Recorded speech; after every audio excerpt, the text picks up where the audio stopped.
How often does a physician have a patient coming in year after year? And the patient presents with high blood pressure, condition of overweight or obesity, other risk factors for serious diseases like poor blood sugar control. And how often does that health care practitioner say to the patient, you really need to make some changes in your life. You need to exercise more. You need to eat better. And nothing happens. Well, we can provide that support to the healthcare practitioner to perform the testing and find out what foods and chemicals and so forth need to be avoided and which are safe, but also to guide and support that patient in the implementation of changes in their diet and lifestyle through our counselors, both inside Cell Science Systems and at our sister company, Previmedica. There are only two ways to identify a food intolerance. First, an oral challenge, and this should be double-blinded because expectations can influence the outcome, and each challenge should be separated in time by 3 days to mitigate carryover from the previous challenge. And the second is an immune cell challenge, such as the Alcat Test, that involves presenting the food substance directly to the patient's live peripheral immune cells to determine if they provoke a response. The first method is the gold standard, but it would take months or even possibly years to apply to all the dietary substances and would be highly cost prohibitive. The Alcat test can be performed conveniently with a blood draw at a nominal cost, and it gives nearly the same result as the oral challenge. In the next few minutes, we will explain the Alcat test, its rationale, and how it determines cellular reactions to foods and other potential toxic substances that people are exposed to every day. The reaction that it identifies appears to be the primary causes of what we call food chemical sensitivities or intolerances. Test results are unique to each individual and are used to personalize an individual diet. The Alcat test looks at how one's immune cells respond to a vast array of foods or other substances under conditions designed to mimic what happens in real life. Immune cells, when activated, produce both free radicals and inflammatory substances that can cause tissue damage and premature aging. Food sensitivities have been associated with many conditions, including migraine, rashes, overweight, arthritis, fatigue, respiratory, GI disorders, and many others. Other food sensitivity tests measure antibodies against food. Antibodies, except in the case of IgE-mediated classical food allergy, are protective. That is, they do not themselves produce symptoms, but they help rid the body of excess antigen. Thus, the body produces IgG antibodies to foods that are ingested regularly. That's normal. In general, these IgG antibodies do not produce inflammation. The Alcat test, however, uses a live cellular biological response test that detects the triggers of inflammation. Classical food allergy, on the other hand, is quite different. It involves a different immune reaction mediated by IgE antibodies, and by definition provokes a rapid onset of symptoms. Since classical food allergy symptoms typically occur quickly after exposure, identification of the offending food is usually obvious. On the other hand, symptoms of food intolerance or sensitivity tend to be delayed, less acute, subtle, and are usually associated with more chronic conditions. All of this makes it difficult to identify the offending food or substance, which is why the Alcat test is so useful. There are various reasons why one may have a delayed reaction to even healthful foods. Firstly, plant-based foods contain natural toxins to protect themselves from pests. Normally, the body can deal with these toxins. Digested food products are carried through the circulation to the liver, where naturally occurring toxins can be neutralized. But if the toxin level is too great, or if we lack the necessary enzyme to remove them, they may pass into the general circulation. Inflammation is helpful in the face of infection or injury, but may prove damaging if it becomes chronic, where they activate the immune system, thereby triggering inflammation. Secondly, the body may also overreact to other naturally occurring or artificial chemicals that are added to foods, such as artificial colorings, flavorings, preservatives, and emulsifiers. The chemical itself, even if not toxic, may produce a non-immunologically mediated reaction. For example, tyramine in chocolate can trigger migraine. Thirdly, it is also possible that some food protein fragments, called peptides, may cause an adverse reaction via non-allergic yet immunological pathway.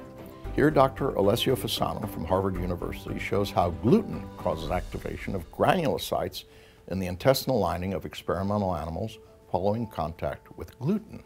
What you see here is the cross-section of this core of the villus. This black stuff here are the capillaries. And these green dots that you will see a little bit better are the soldiers, are neutrophils. They are particularly treated in these transgenic animals with a flat fly gene that makes them to be fluorescent. Okay? So what you're going to see now is on the left, these are the villi of a mouse that has been exposed to another protein, BSA. This is the mouse that has been gavaged with gluten. And this is pretty much what you're going to see there. So see how many of these soldiers are stuck on the wall of the capillaries here, and then eventually start to move out and get into the external part, what we call the lamina propria. While this guy here, they keep traveling, and they stay in the lumen. So in the animals that was exposed to gluten, gluten is attracting the soldiers outside of the capillary, and they start to really get on the battlefield where gluten, and God knows again what else, is sitting in there because it's been, absorbed through this breach of the barrier. Well, these guys, they keep going. Again, I mean, who is close by may see that. But even if you're not that close, you see the mess that is happening here. And this is all due to the simple difference that here you have bovine serum albumin, and here you have gluten. That's all.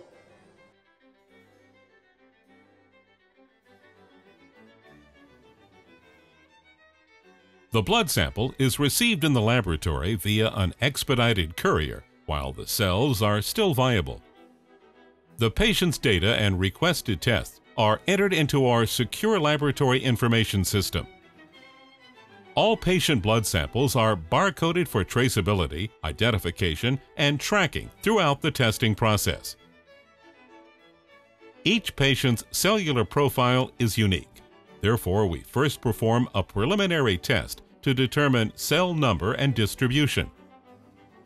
Once verified, the white blood cells and plasma are then isolated from the whole blood. Next, the patient's white blood cells and plasma mixture is introduced to the individual test substances.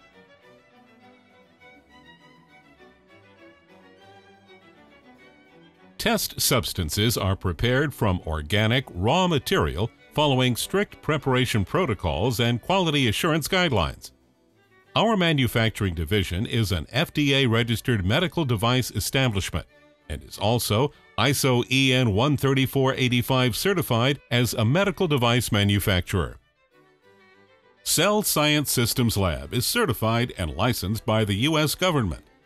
To prepare the test items, a precise quantity of the test substance is delivered into a well in the test cassette, and then the entire cassette is put through a drying process.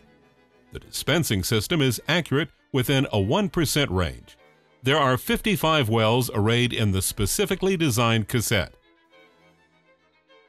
Over 470 substances can be analyzed by the Alcat test.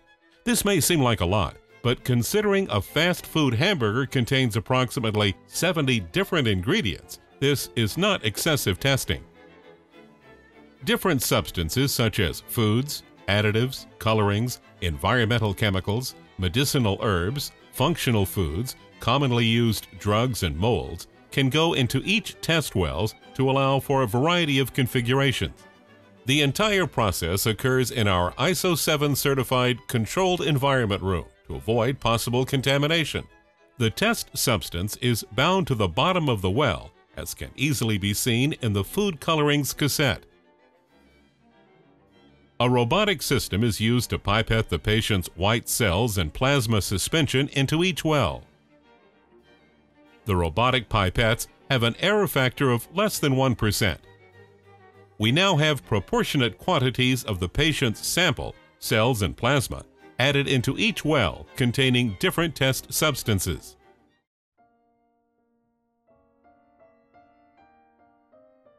The test is patient-specific. Certain wells are used as control wells. What's different about the control wells is that they do not contain a test substance, just buffer. The controls are used to obtain a baseline cellular distribution curve for each patient. That is, to see what the immune cell distribution looks like without exposure to any test substance. Next, the entire cassette is incubated at body temperature.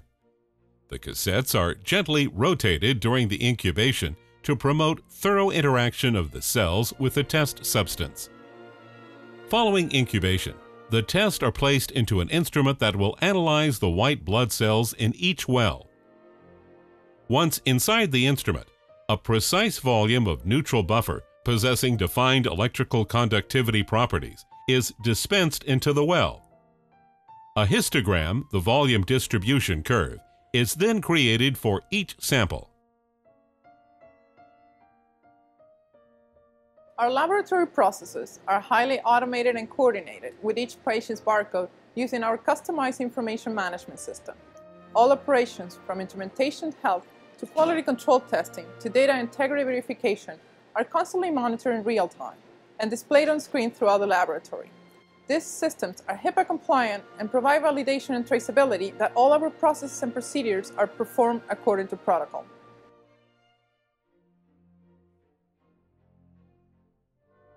The instrument employs the electric sensing zone method of particle sizing to create a size volume distribution curve, or histogram, for each sample. This method of determining the cell volume and count is the international standard for the automated analysis of cells. Simply put, as the blood cell flows through a sensing zone, the resistance will change in proportion to the cell's content. The system's processor will capture the change and express it as a pulse where its amplitude is directly proportional to the cell's volume. The electronic circuitry of the instrument is also able to count all of the cells within the various size ranges and creates the size distribution curve, or histogram. This instrument is designed by our own team of expert engineers and manufactured in our ISO certified and FDA registered facility. Our reagents and instruments have been cleared by the European Union and various other health ministries around the world. The histogram is a size and frequency distribution curve. The y-axis shows the number of cells. The x-axis shows the size volume of the various cell types. Now that the testing is complete, the systems will compare the baseline distribution, average from the control wells, against the test substance distribution. The area change between the two graphs depicts the altered cells in that particular test sample.